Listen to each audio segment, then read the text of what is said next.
He is none other than Aaron Rodgers here on the Rich Eisen Show. How are you, Aaron?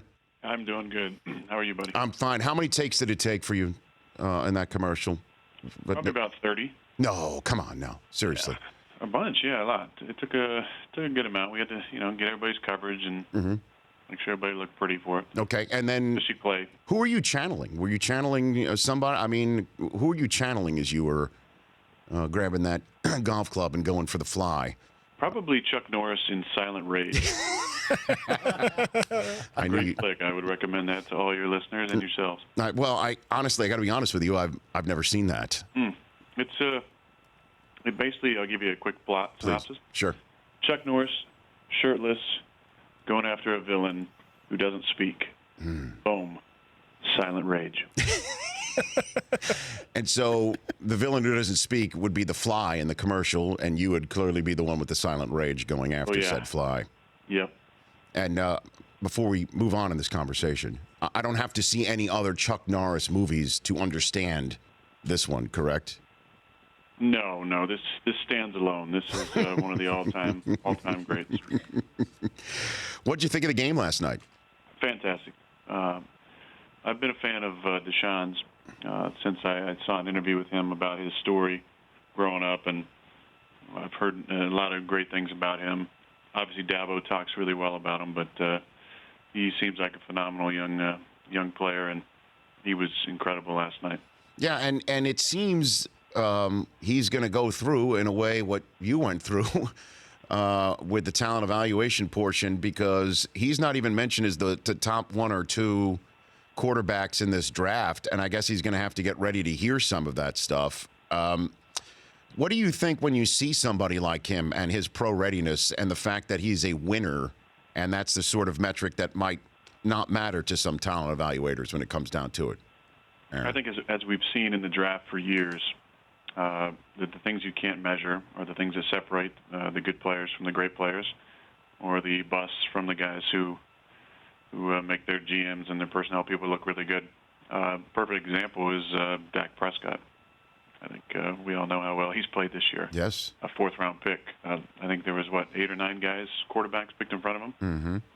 So it's the things you can't measure that can separate you at the quarterback position. It's different if you're a, say a 6'6", 6'7" left tackle with the incredible feet and great length. Those are pretty easy to project.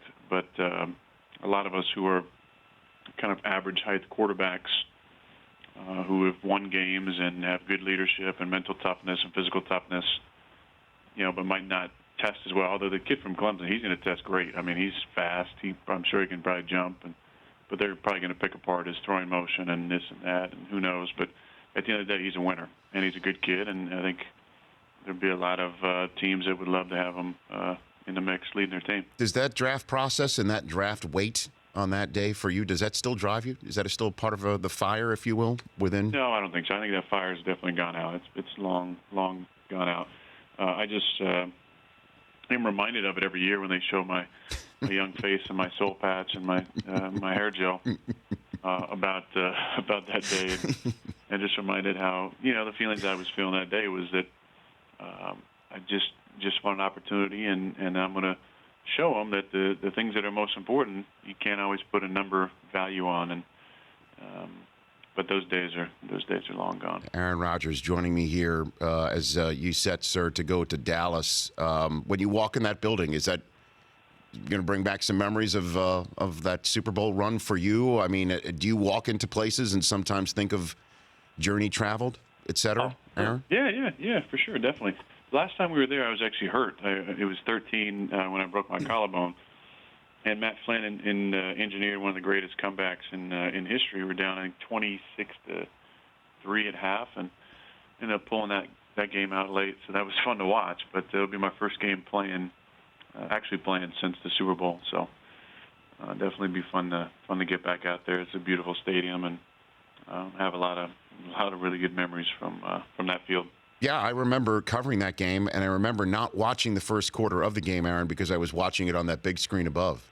It was very difficult to focus on the actual live action. I don't know if that says a window into my soul. Yeah, there's a lot of neck strains after the games in Dallas there. Well, I imagine if you have to throw a Hail Mary, you might scratch the bottom of that thing. I'll try. that's hanging over. If I get the chance, I'll try. I don't know what the ruling would be. I don't know. Probably redo. It would be a redo of the rebound play, as you guys call it.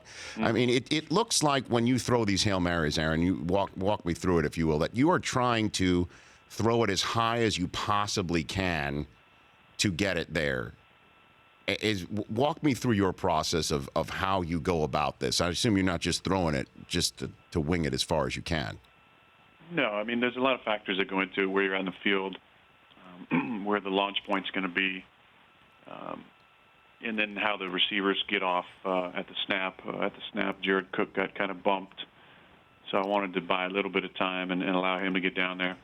You do that one of two ways. One is either separating from the pocket, or the other is just putting as much air as possible, and then you just have to do a little quick math in your head about how far out you are, how high you want to throw it, and how much effort you got to put into the throw. And once you do that in a split second, you kind of just let it go and hope ends up in your guys' hands. When you say math, are you like busting out a slide rule or something like this to prepare? No, I do most of my. I do mental math, Rich. We didn't have the slide rule in high school or so elementary school. You're carrying the one, is essentially what you're doing? I'm just doing a squared plus b squared equals c squared. Well, that's kind of like a right angle situation. This is like just not to get too deep into algebraic equations right here. This sounds like it's like a parabola. It sounds like you're just trying to just drop it in 90 degrees down to shoot into a bucket right there. Yes.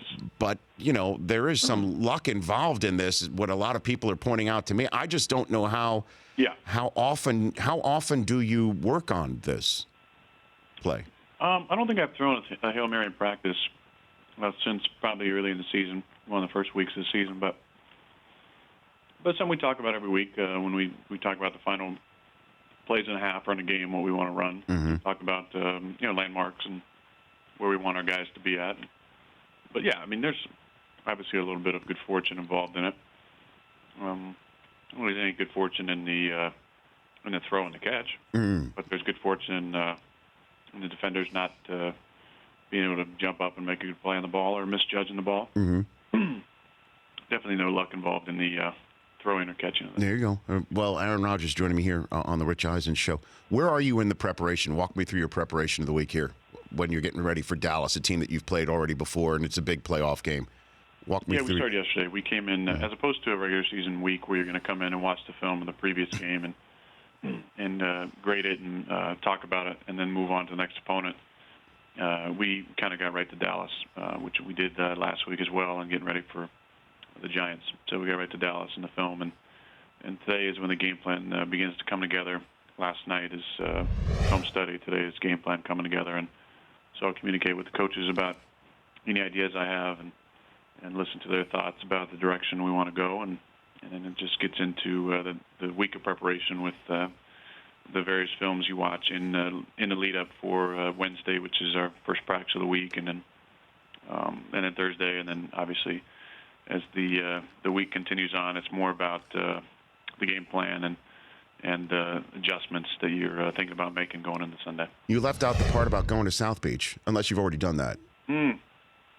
Yeah, I missed the plane on the. I think a couple guys might have got out there, but no Instagram. Well, that's you're a smart guy. What did you think of when you saw that?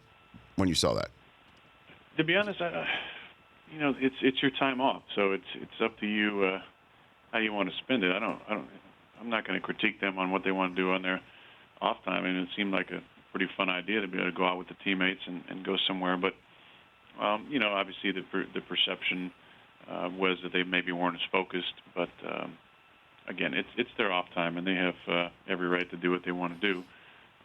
But you got to know if you don't end up winning that game, that's going to get talked about as much as the game itself, probably. Mm-hmm. Aaron Rodgers joining me here for a couple more minutes here on the Rich Eisen Show, and then Odell reportedly made a hole in that wall. Would you do me a favor and write on the wall, Rich Eisen was here, and point to that and send me a photograph of that, Aaron? I'll see what I can do. I think it's taped off right now, so nobody can get in there. Is it really? Tour. It's part of the Packer tour now, I think. So there's yellow Packer tape around, sort of coordinating that. No, it's that caution tape that's around, I think, right now. It's a construction site. Yeah. I like it. I like it very much. And then, you're going to have to work on something new for next year. It was relaxed for a couple of years, and now it was run the table.